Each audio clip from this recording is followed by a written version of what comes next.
All right, ladies and gentlemen, welcome back to Two Men in Black and White, an honest conversation. As you see, we have two black men and a white man in this conversation today. We welcome back our esteemed guest from Northern Jersey, Hervé Francois, joins us now. And Hervé, I'm really hacked off about this whole Black history annulment. And let's get rid of Woo. Black history because slavery is being talked about too much. Hmm. I don't know how you talk about slavery in glowing terms. Mm. I'm a little confused by it. Maybe you can help give me some clarity. Should we be talking about slavery? Should we be getting rid of it? Should we be going through the museums and rewriting history like Trumpster wants to do? Listen, Mark. Woo-wee. I'm going to unpack it. A lot to unpack there. Great questions. Great to see you, by the way, my man. Great to see you. I Same always here. love coming back. Thank you for having me back, Brock, my man. Brother in the saddle. So, look, Mark, I believe just bringing up the topic of slavery is always right. It's always a very difficult subject to talk about, but it has to be taught. What's interesting about this administration bringing it up, and now it's being brought back in the mainstream media. I don't keep very close eyes on the CNNs and the Foxes of the world, but I'm sure it's made its way there because whatever comes out of his microphone eventually makes its way there. And I Right. think him bringing it up is just part of his overall agenda. It is part of his agenda. It's not about necessarily his thoughts on slavery, but his agenda. And what do I mean by his agenda? His agenda of cleaning up America in his version, right? In whitewashing America, on getting rid of people of color to bring whiteness back. So when he can highlight on the topic of slavery, it's not necessarily yet that slavery wasn't so bad, but that he doesn't like the way that it is depicted in textbooks, history books, in discussions, and like you mentioned, in the museums, right? And what truly is there to like about slavery? It was a horrible, horrible moment in American history. And it's not just black history, it's truly American history. Let's stop saying that slavery was part of black history. Slavery was part of American history. For the love of No God, we doubt. had a civil war on this issue, right? A civil war. And what are we doing right now in the spirit of his agenda, right? In regards to, some would call it thinning out the herd, right? That's us. Thinning out the herd, he can bring this up. It's like, hey, listen, this is how he is going to start to rewrite the history is by getting rid of exhibits, getting rid of storylines that talk about slavery. Excuse me, that talk about slavery. It's not even in a bad manner. I don't think textbooks talk about it in a bad manner. It was just a bad effing time, right? No No doubt. different than the Holocaust. You can't talk about the Holocaust in a good manner, in a good way, and then fast forward to 2025 and someone who's head of a state saying, well, I don't like the way the Holocaust is talked about. Well, you don't have to like the way the Holocaust is talked about. You don't have to like the way slavery was talked about. You just need to understand it happened, acknowledge it happened, and there was not only suffering back then, but as you very well know, suffering continues because of the generational poverty that exists in families that have a history in which slavery was a big part of, right? So to me, that is this discussion of slavery again is just bringing that up, right? The renaming of our military bases with the names of Confederate soldiers, right? They are the ones who we went to war against. That's what the Civil War, right? And now you are putting them back on. I am not trying to, by not naming a military base after a Confederate soldier, is not my way of rewriting history or saying that that Confederate soldier didn't exist. It's saying that that Confederate soldier was on the wrong part of history. It's Yes, no sir. different than naming a military base in Germany after a Nazi soldier. Right. You don't do that. There's a reason why you don't do that. Because that Nazi soldier was on the wrong side of history. Yeah, they Yeah. don't have like you don't have the Rommel Bridge right in Berlin. I don't think you do. I certainly don't think you do. And I No. hope you don't. Hell no.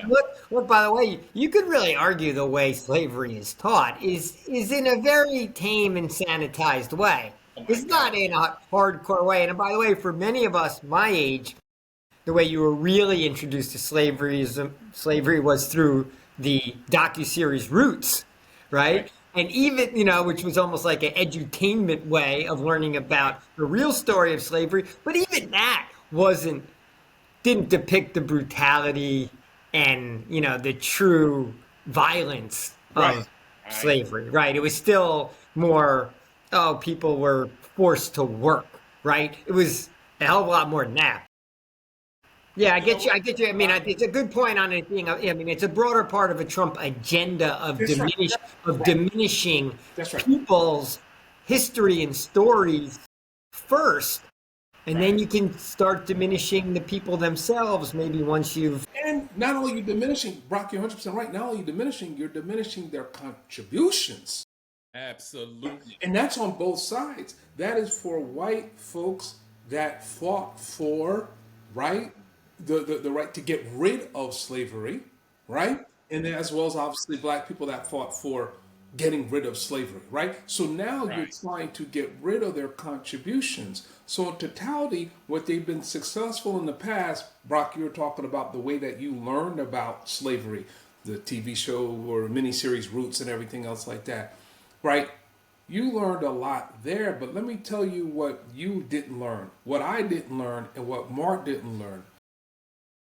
Just thousands and thousands and thousands of folks where they had a big, big contribution to this country, but simply because they were a different color, we've never heard of them. Now, Yep. we have to dig now. You can research them and you'll find out. We're talking about the Black Patriots. We're talking about the Tuskegee Airmen, right? I learned about the Tuskegee Airmen, in history class when I was younger, right? But there's so many of there was a movie on it earlier this year where you're talking about the black women that helped out the Navy pilots during WW2, right? Yeah. You The don't mailman. hear right. You don't hear about these stories, and there's hundreds. They've done an amazing job of burying those stories by design, right? So they did that successfully on their agenda many, many years ago. These kids today, these kids in the 50s, 60s, and 70s will never know about the history of what blacks contributed to Wall Street, for example. But exactly. But you know what else too, Herbe? Sure. Is that everybody else that has suffered some indignity in history, has been repaid, has been given monetary Yeah. um For the um repatriation. uh, yeah. Uh-huh. And so why is it so insane to talk about reparations? When I was working in Detroit at the ABC affiliate there, this was in 2000 when Right. George W. Beat Al Gore by the hanging Chad. And I asked him, yeah, and I asked him along the trail. He had stopped in Detroit. I got to interview him. And he really opened up to me because one of my fraternity brothers was on his security detail Right. and they ran and raced on the ranch out in Crawford. Wait, is this Bush? Oh, this is Bush, not Gore. This is Bush Yeah, that this is you Bush. interviewed. Yeah, this is W. And so I said to Mr. Bush, you know, when do we have the conversation about reparations? And man, you would have thought I smacked his mama because he got all flustered and well, man, I mean reparations. Where are we going to get the money from? I mean, how are we going to pay I just don't know where the money comes. I Right. mean, he was all frazzle dazzled. Right. And, it really told me a lot, about how they feel in terms of our contribution. Think about Black Wall Street.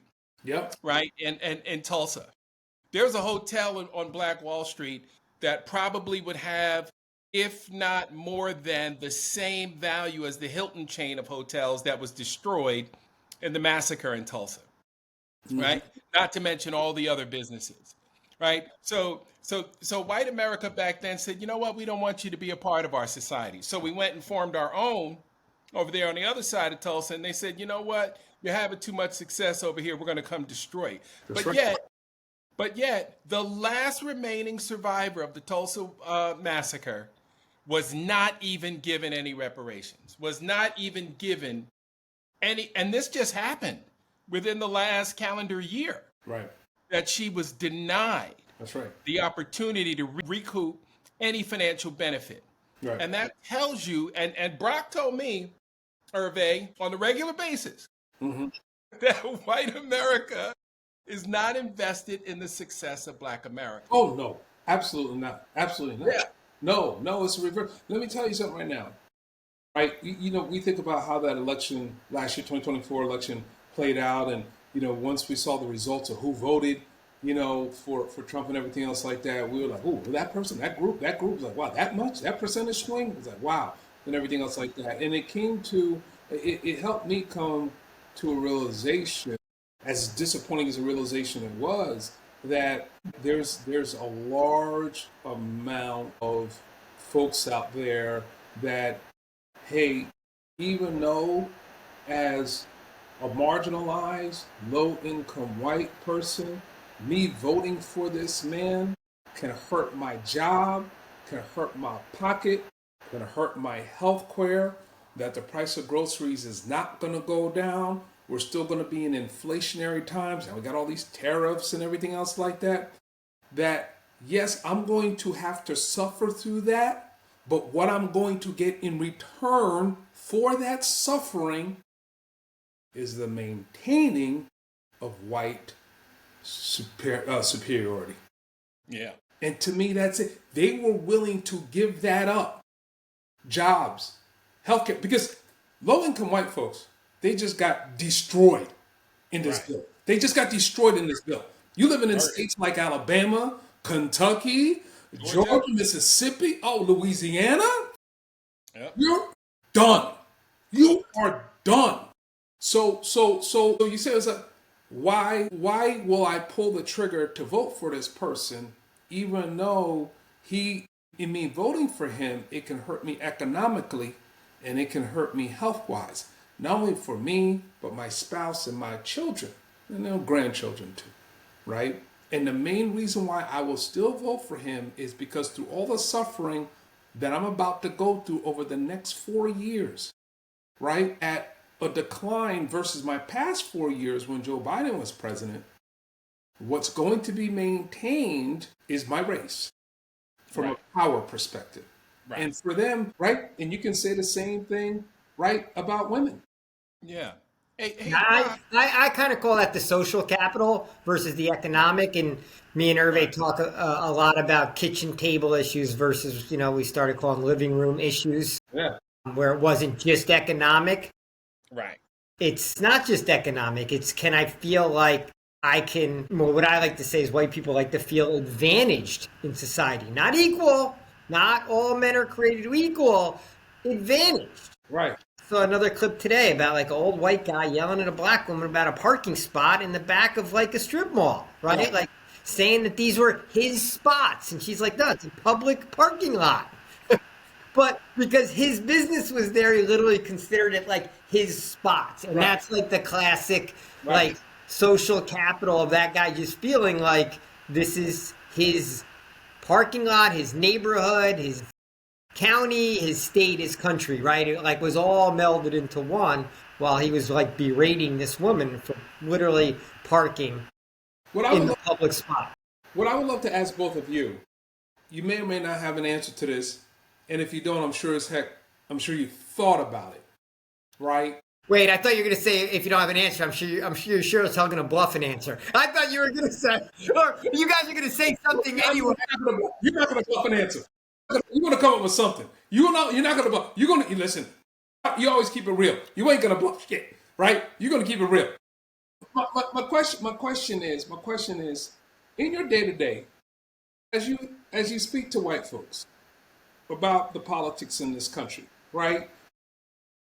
And it's going to be about the politics in this country, and it's going to be about a bigger thing that I'm bringing up here. I don't know if you've asked this question to them, and if you haven't, tell me what you think their answer would be as to you fear, and if so, why do you fear white people in this country becoming a minority?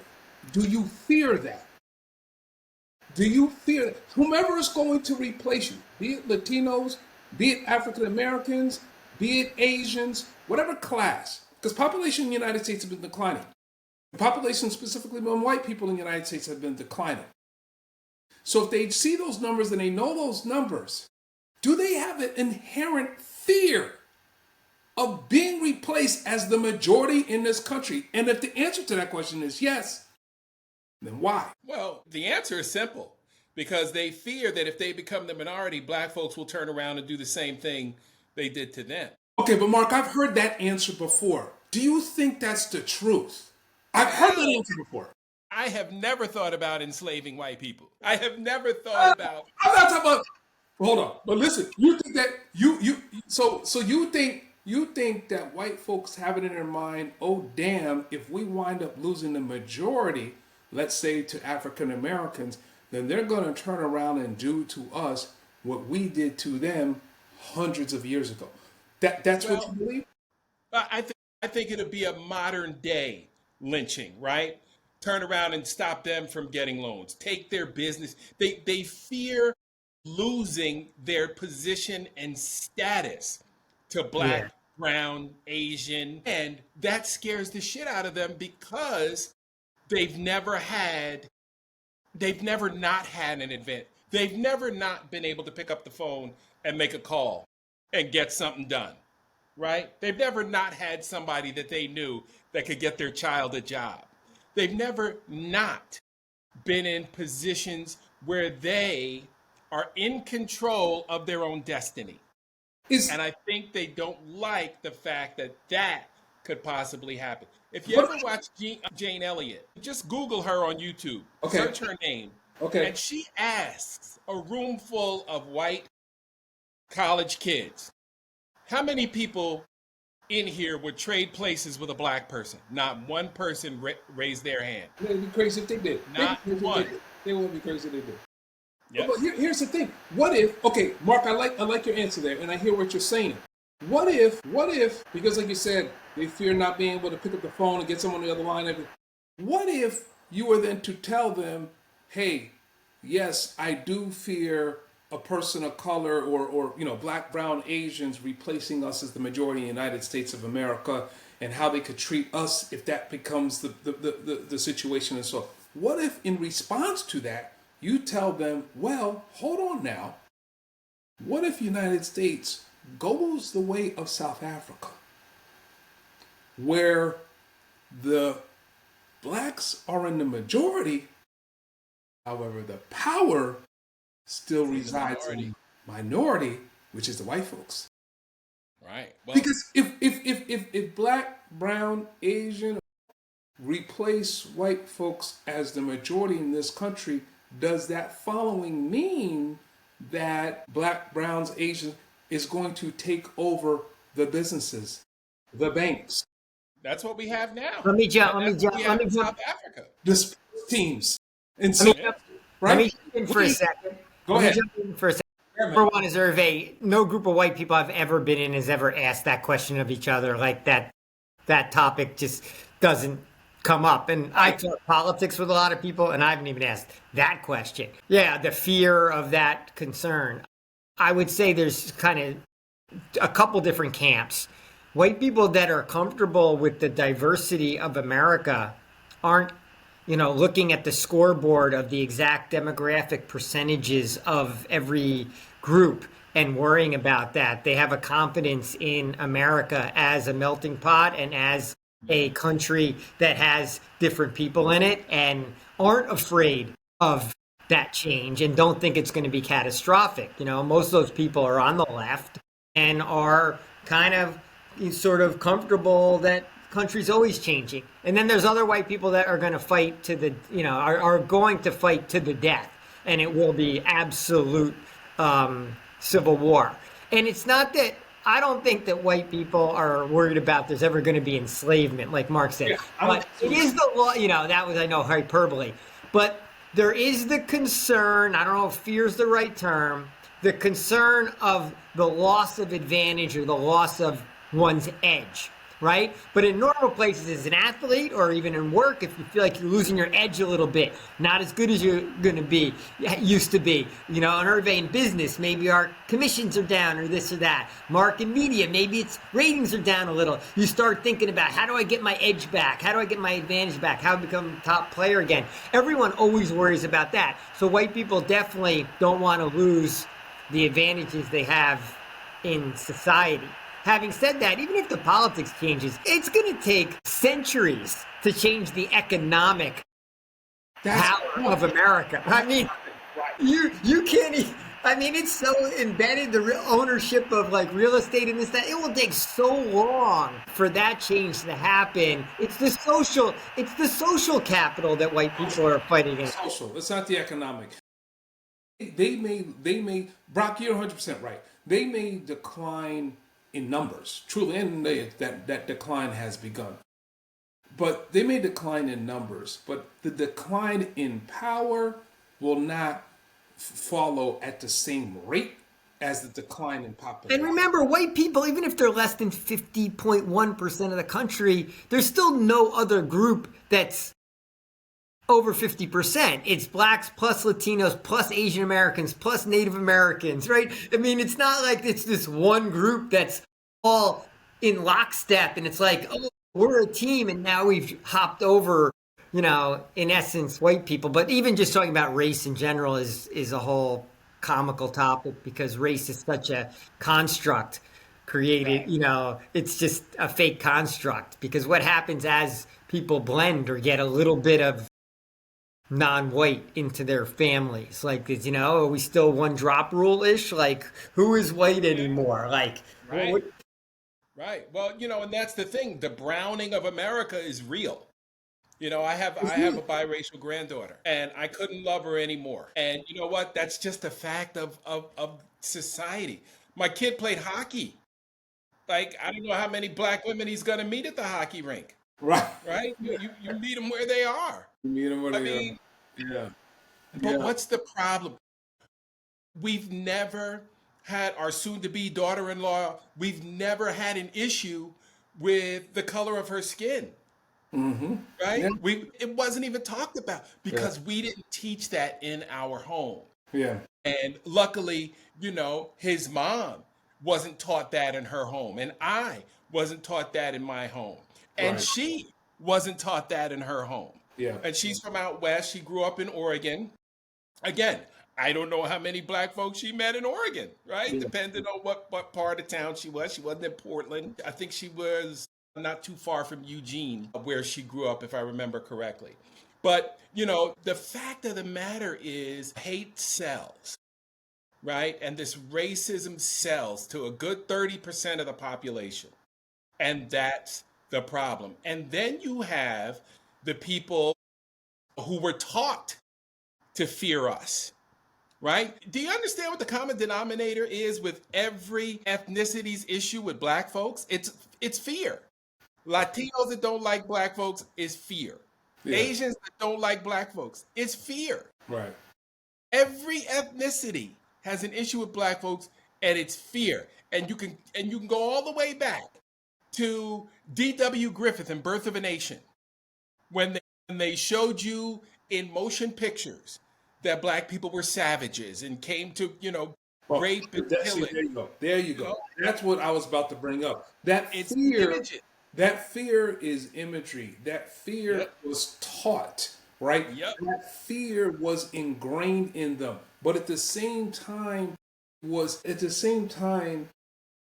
young white kids were educated to fear us because we're savages and we're violent and we're this and we're the low educated, the non-educated, we're gang violence. At the same time they were being taught that, On the flip side, they were being taught that they were superior because of Right. their race, that they were more Right. intelligent, more smart, more beautiful because of their race, more pretty, more attractive because of their race, that they were better at anything of their race. And I think the fear, like Brock said, not necessarily enslavement of white folks, if people of color wind up surpassing white people in America from a numbers perspective, but that, damn, what happens to that imagery now that I am no longer in the majority?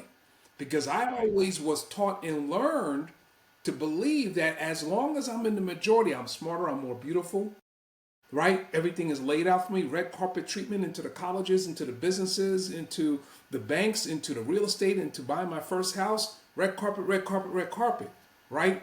That I'm more beautiful, that I'm better than simply because of my white skin, right? What happens to that thought process when you are no longer in the majority? And they may not know the answer to that question, but they're sure as shit afraid to find out the answer to that question. Well, it also depends on who controls a lot of the media and a lot of the entertainment Oh, and the images that that part. come out. And that's part gets back to what Trump is kind of trying to do, because he's not just fighting with the museums and thinking they're, quote, too woke, right? His term, museums are too woke. Right. He's fighting, he's trying to manipulate what we see on TV, right? Absolutely. I mean, he's strong arming all the networks. We talked yesterday about ESPN's not going to show the Kaepernick documentary, right? Why, That's because they're why lockstep with the NFL. They don't want to get on the wrong side of Trump and have, whatever. He's out trying to get Nicole Wallace fired, right? Like, it's an everyday Colbert. It's an everyday him trying to also dictate what America sees. Him and the Project 2025 guys behind him, right? It's not just him. It's like it's the smart guys behind him. It's the smart racists behind him. It's not him. He ain't smart enough to pull this off. But let me ask you this, Brock, because when you were talking about the way you learned about slavery, I learned about the Holocaust and the sheer magnitude of it when I went to Dachau and saw the concentration Yeah, but camp. I bet you this. I bet you were, and look, Jewish people have a better advantage in America. I bet you had to read like Elie Wiesel's Night in high school. I think we did have to read I it. So did. you were forced to read about the We Holocaust. did. I don't remember being forced to read any book about slavery, right? Or Frederick Douglass or Yeah. W.E.B. Du Bois. And No. I'm not to say that it wasn't taught in school. I'm just saying it was taught in a very surfacey way, and it wasn't really depicted. Roots kind of gave a story to slavery, and very often pop culture does a better job or a bigger impact. You pay more attention to that than you even pay in the classroom sometimes. Right. Right. But yeah, you went, but so few people in America go anywhere. We've been through that, And and that's what I was going they to say. barely leave their neighborhoods. Right, Right. right. But the thing that struck me was the sheer enormity of it. And I don't know how many in terms of the numbers of lives stolen and lost and persecuted, but one would have to say they're on par with each other. Why did one seem, more horrific than the other? Right. Right? I mean, we suffered, very similar atrocities. Just the horror, Schindler's List. And I watched that in just horror, sheer horror. Mm-hmm. Yep. And even a movie like Inglorious Bastards, really kind of shook me. Like, we're in an occupied nation, you're hiding Jews. I mean, I just don't get it. To the point where guys that we went to high school with, Brock, could go to Florida and walk down a beach and play Who's the Jew. I had no idea. People still do that. But I couldn't pick I out I the know Jewish it's person crazy. out of But the crowd. Hervé, do you have the other, just back to something I think you said earlier, is that if you just think about it in the slavery, like no one kept count of how many slaves died on ships who were kidnapped on ships. No one kept count of how, what's the number? Does anyone have the number? With the Holocaust, we have the numbers very finite. It's tragic. It was plus it was more modern, right? In a more modern era. 40 But no one kept track. No one kept score, right? It was just, it was devalued lives lost along the way. And that Trump doesn't want us to talk about even to this day, because it upsets white people to know that their ancestors were a part of this atrocity. I mean, why not, just own it, acknowledge it, That's the thing. I had, apologize for it, move yeah, forward and do better. Like, I still don't understand why that's not like the blueprint for moving forward, future. Right. you teach the difficult times in your country's history to the children in schools at a young age so they can understand, at the young, when they're young age, like, there's bad people in the world too, kind of thing, the boogeyman, right? So they're teaching that. You don't do it to fear, right? I heard that a lot last year in the campaign and everything else like that. I said, oh, we don't want to teach slavery in the class, particularly in the schools in the South and everything else like that, because they're afraid of how the kids are going to feel. They're afraid of how their kids are going to feel. You're not afraid of how your kid's going to feel. Your kids are afraid of watching Friday the 13th more than freaking learning the truth about American history. All right? You all put horror flicks on every goddamn day. You ain't afraid for your kids. The kids are fine. All right? What you're afraid of, what you don't want your child to do is have sensitivity to what had happened to people of color back in the days and how a lot of suffering in different forms is still continuing. You don't want them to have sensitivity to that, right? And to me, again, it's part of the agenda, it's part of the grand plan. What happens if a kid grows up not having any sensitivity to it, right? Then he or she can ignore it like it never happened. There's no reason why, if your family or if you are in poverty, it's because you're lazy, it's because you don't work hard, or it's because you didn't go to school, you don't want to wake up to go to school and everything else like that. They don't understand where that person is coming from is in an evil cycle of generational poverty. Yep. Is why they're in the situation that there are today. So you want to go ahead and send FBI, DEA, National Guard from DC and the National Guards from 6 other states to rid out homeless in DC. And I'm like, okay, go for it. Now that you've gotten the homeless folks off of the streets in DC, what next? Do you think that you got rid of the homeless issue in America or in DC? You didn't even think about going after the root cause.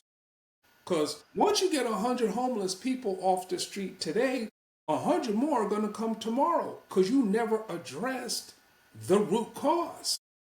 Now you want to flex your muscle and say, oh, look at all these homeless people that we're taking off the street. People know better. More homeless people are going to come on the street tomorrow.